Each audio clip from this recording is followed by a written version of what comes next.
ষষ্ঠীর সপ্তমী মোটামুটি শুকনো গেলেও রেহাই মেলেনি অষ্টমীতে।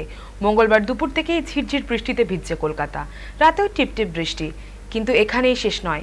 আলিপুর হাওয়া অফিসের পূর্বাভাস বলছে নবমীতে শুরু হচ্ছে বজ্রবিদ্যুৎ সহ ঝড় বৃষ্টি। দশমী একাদশীতে তা রূপ নিতে পারে দুর্যোগে। আর সেই বৃষ্টির আশঙ্কা থেকেই দুর্যোগ মোকাবিলায় প্রস্তুত রাজ্য।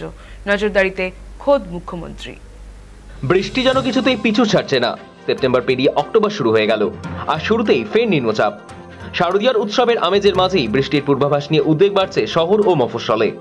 আবহাওয়া দপ্তরের বুলেটিন অনুযায়ী অষ্টমীর বিকেলের মধ্যেই মধ্য পশ্চিম বঙ্গোপসাগরে তৈরি হয়েছে ঘূর্ণাবর্ত। নবমীতে তা নিম্নচাপে পরিণত হয়ে 2রা অক্টোবর দশমীর দিন তা গভীর নিম্নচাপে পরিণত হতে পারে এবং পরে তা ঘূর্ণিঝড়ের রূপ নিতে পারে। ধারণা, 3রা অক্টোবর একাদশীর সকালে দক্ষিণ ওড়িশা উত্তর অন্ধ্র উপকূলে আছড়ে পড়বে সেটি। আর আবহাওয়া দপ্তরের সেই আশঙ্কাই সত্যি হলো। নবমীর বিকেলেই ঘনিয়ে এলো রাত। কলকাতা সহ দক্ষিণবঙ্গের একাধিক জেলায় চলল ভয়ানক ঝড় বৃষ্টি। পুজোর ঠাকুর দেখতে বেরিয়ে সমস্যায় পড়েছিলেন সাধারণ মানুষ। গোটা রাজ্যে নিম্নচাপের প্রকোটি। দশমী থেকে দ্বাদশী পর্যন্ত একটা দুর্যোগের জোর আশঙ্কা থেকেই যাচ্ছে। এই পরিস্থিতিকে সামনে রেখেই ইতিমধ্যেই নড়েচড়ে বসেছে রাজ্য সরকার। প্রস্তুত রয়েছে জরুরি পরিষেবার সঙ্গে জড়িত প্রতিটি দফতর। মুখ্যমন্ত্রী মমতা বন্দ্যোপাধ্যায় প্রতিনিয়ত পরিস্থিতির দিকে নজর রাখছেন, প্রয়োজনীয় নির্দেশও দিচ্ছেন শীর্ষ আধিকারিকদের। আপৎকালীন পরিস্থিতি সামলানোর জন্য সব রকম ব্যবস্থা করা হয়েছে। কন্ট্রোল রুমে উপস্থিত থাকছেন একজন সিনিয়র IAS অফিসার। এছাড়াও 24 ঘন্টা সেখানে 2 জন করে WBCS পদমর্যাদার অফিসারও রয়েছেন। গত 23শে সেপ্টেম্বরই অতি ভারী নিম্নচাপের বৃষ্টিতে বিপর্যস্ত হয়েছিল শহর কলকাতা।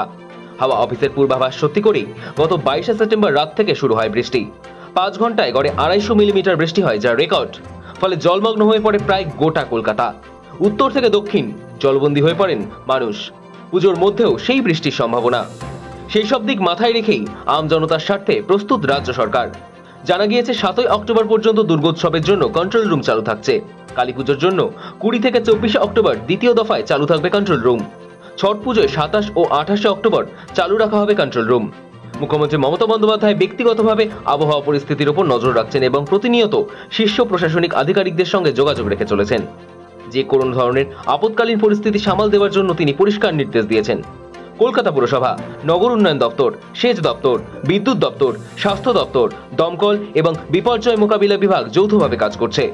জল জমে গেলে দ্রুত পাম্প সেট চালু রাখা, বিদ্যুতের তারে সমস্যা দিলে তাৎক্ষণিক মেরামতির ব্যবস্থা করা, দুর্ঘটনা এড়াতে দমকলের বিশেষ টহল দেওয়া সহ একাধিক পদক্ষেপ আগেভাগেই নেওয়া হয়েছে। সৌভিক সান্যালের রিপোর্ট, সময় কলকাতা। পুজোর আনন্দের মধ্যে ফের অশনি সংকেত, আবারও চোখ রাঙাচ্ছে নিম্নচাপ।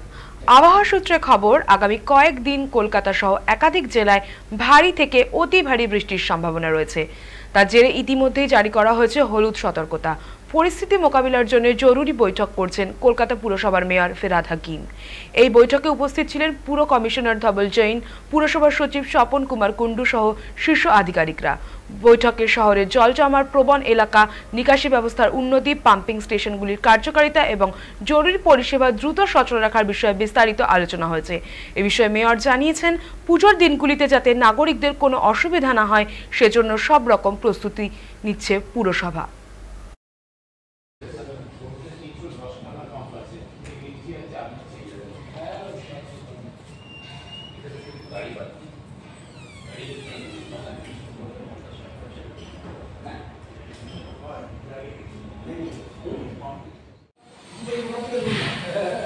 যদি বল